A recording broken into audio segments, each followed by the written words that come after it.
नमस्कार, स्वागत है आपका राजनीति 24 न्यूज में। आइए डालते हैं इस वक्त की बड़ी खबरों पर नजर।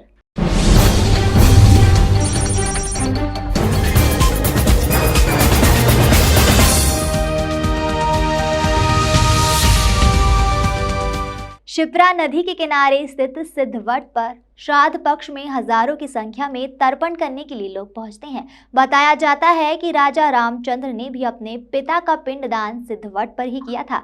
वहीं माता पार्वती ने यहाँ एक वट वृक्ष लगाया था जो आज भी शिप्रा नदी के तट पर स्थित है। भगवान सिद्धवट की मूर्ति पर चतुर्दशी पर दूध चढ़ाया जाता है जिससे घर में सुख समृद्धि बनी रहती है। इसी को लेकर हर माह चतुर्दशी पर श्रद्धालु कच्चा दूध चढ़ाने आते हैं। 16 श्राद्ध में पिंडदान और तर्पण कराने के लिए कई लोग यहाँ पहुँचते हैं। ऐसा एक पुण्य स्थल मध्य प्रदेश में भगवान महाकाल की नगरी उज्जैन में स्थित है। स्कंद पुराण के अनुसार शिप्रा तट पर 28 तीर्थ स्थल है जिसमें 27वां तीर्थ सिद्धवट है। सिद्धवट को प्रेतशिला भी कहा गया है। सनातन संस्कृति में 4 वट वृक्षों को अक्षय माना गया है जिनमें वंशीवट वृंदावन, पंचवट नासिक, बौद्धवट गया, अक्षयवट इलाहाबाद और सिद्धवट उज्जैन है। स्कंद पुराण के अनुसार माता पार्वती ने स्वयं अपने हाथों से इस वृक्ष का रोपण किया था। माता पार्वती ने अपने ज्येष्ठ पुत्र कार्तिकेय को इसी वृक्ष के नीचे भोजन करवाया था। इसके पश्चात देवताओं ने भगवान कार्तिकेय का सेनापति पद पर अभिषेक भी इसी वट वृक्ष के नीचे किया था।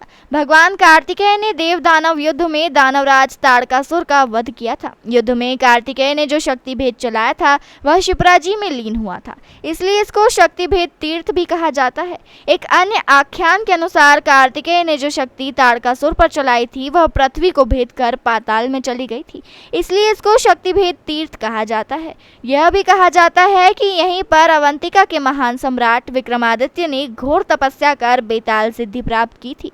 इस वट वृक्ष को मुगल काल में कटवा कर 7 लोहे के तवों से पूरी तरह बंद कर दिया था, लेकिन आस्था और श्रद्धा का पर्याय यह वृक्ष फिर से भरा भरा हो गया। सभी देवताओं ने अपना सेनापति बनाया था कार्तिक स्वामी के बाद ताड़कासुर का वध हुआ। वध करने में जो शक्ति थी यही शिप्रा में शक्ति बेहतर भी बोलते हैं। इस वट को कटवा के लोगों तभी रहते थे मुगल बादशाह ने। बाकी पुनः रात भर में हरा भरा हो गया। कुंभ का स्नान होता है, कार्तिक का स्नान होता है। यहाँ जिनकी जैसी मनोकामना थी सभी परिपूर्ण होती, तभी नाम का सिद्ध हो गया। आए हुए हैं। मैंने सुना है कि यहाँ पर सिद्धवट मंदिर पर आने से कच्चा दूध चढ़ाने से पितरों को शांति मिलती है, इसलिए हम सारे परिवार के साथ यहाँ पर आए हुए हैं और हमने महाकाल दर्शन का घरों यहाँ पर सभी दर्शन के लिए आए हैं। अभी फिलहाल हम यहाँ पे हैं। आपका नाम? शास्त्रों में राम, लक्ष्मण, सीता के द्वारा वनवास के दौरान वट वृक्ष को प्रणाम करने का उल्लेख रामायण में मिलता है। उज्जैन के सिद्धवट पर वनवास के दौरान राम, लक्ष्मण और सीता अपने पिता का तर्पण करने पहुंचे थे। उन्होंने भी अपने पिता का तर्पण किया था। भगवान राम ने अपने पिता के पिंडदान करे थे। विशेषकर यहाँ पितरों के लिए लोग आते हैं दूर दूर से, एक से लेकर 71 पीढ़ी की शांति होती है पितरों के निमित्त पिंडदान वगैरह करने का। और अभी विशेषकर श्राद्ध पक्ष चलने पितरों के निमित्त यहाँ दूध जल चढ़ाने से महत्व है और पितरों के निमित्त श्राद्ध पक्ष में श्राद्ध करने का विशेष महत्व है इस स्थान से। स्कंद पुराण के 58वें अध्याय में कहा गया है कि श्राद्ध कर्म करने से प्रयाग में 1000 गुना, कुरुक्षेत्र में 1 लाख गुना, गया में 1 करोड़ गुना और महाकाल वन में गया से 10 गुना फल प्राप्त होता है। जीवन के ऋणों में पितृ ऋण प्रमुख है। सांसारिक कामना की पूर्ति के लिए पितरों के स्मरण, पूजन और अर्चन करने का शास्त्रोक्त विधान है।